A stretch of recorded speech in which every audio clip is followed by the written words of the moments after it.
જય માતાજી મિત્રો. વિનુભાઈ શેષા, તમારે મારા વિરુદ્ધ જે કાંઈ તમને મજા આવે એ લખાણ આપો, પેપરમાં ખોટા પેપર ઊભા કરીને પૈસા આપીને તમે દેવરાવો છો, મને કાંઈ વાંધો નથી.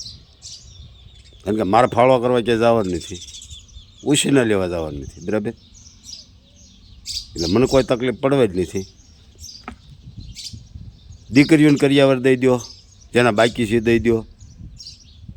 બાકી આ તમે જે મારા વિરુદ્ધ જે લખાણ ને એવું બધું મેં જોયું છે, અને એમાં હું માનહાનિનો દાવો કરવાનો છું. એ કોર્ટ નિર્ણય આપશે, મજા કરો, મને કાંઈ વાંધો નહીં. જે લખવું હોય લખો. પછી દરેક મિત્રોને એક એ વિનંતી કે કાંઈ પણ બાના દ્વારા સિટિંગનું કામ હજી ચાલુ જ છે. હા, એના રંગરૂપ ફરશે, બીજું બાનું આવશે. એટલે તમામ મિત્રોને એ મારી વિનંતી, થોડીક કાળજી રાખજો.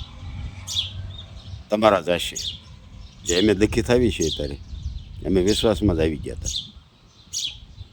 ભાઈ વિનુભાઈ, તમે કારણ કે છેતરવા તમે નીકળ્યા છો ને છેતરશો, પણ લોકોને વિનંતી આની વાતમાં આવી જવું નહીં. પછી જે કાંઈ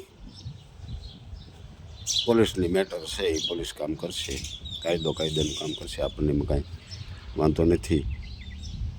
તમે 4,46,400 રૂપિયાનું જે બિલ હતું ફર્નિચરવાળાનું, એમાં 16 તારીખે તમે જે મારા મિત્ર છે એને 2 લાખ રૂપિયા તમે નહોતા દેવા એવા, તમારો કોઈ ભાઈબંધ કે કોઈ માણસ તમે મોકલ્યો હશે, એ દઈ ગયો તો, બરાબર? હવે તમે એમ કહો છો કે હું ભીખાલાલ પાસે માગું છું, તો દેવા કામ આવ્યા ભાઈ? એટલે પૈસા એમ જ માગી છે મોટા. એટલે તમારે જે મજા આવે એ કરવાની છૂટ છે, કારણ કે સ્વતંત્ર ભારત છે. હા, એટલે છે જઈ આમાં બાંધછોડ કરવાની નથી થતી. બીજું એક ખાસ મારા થકી જે દાન આવ્યું છે એ મૂકવાનું નથી થતું. 10 કટ્ટા ચોખા, એક 50,000 રૂપિયા, એક 3100 રૂપિયા, એક 3500 રૂપિયા, એક 1000 રૂપિયા, આ બધા મારી પાસે લિસ્ટ છે, વગેરે વગેરે. એ પાછા જ દેવા પડશે, કારણ કે તમે દીકરીઓને કાંઈ દીધું નહોતું, દીકરીઓ હાટું આપ્યું હતું.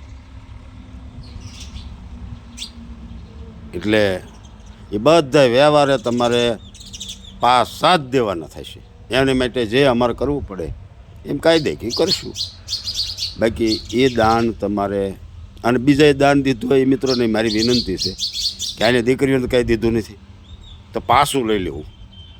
છતાંય તમે તમારા માલિક છો, ન લ્યો તો તમને મુબારક છે. તમને એને રે કાંઈ સંબંધ હોય તો તમ તારે દેજો, મને વાંધો નથી. પણ મારે લઈ લેવાનું છે. મારા થકી જે આવ્યું છે ને એ મૂકવાનું થતું નથી. જય માતાજી, જય ભગવતી.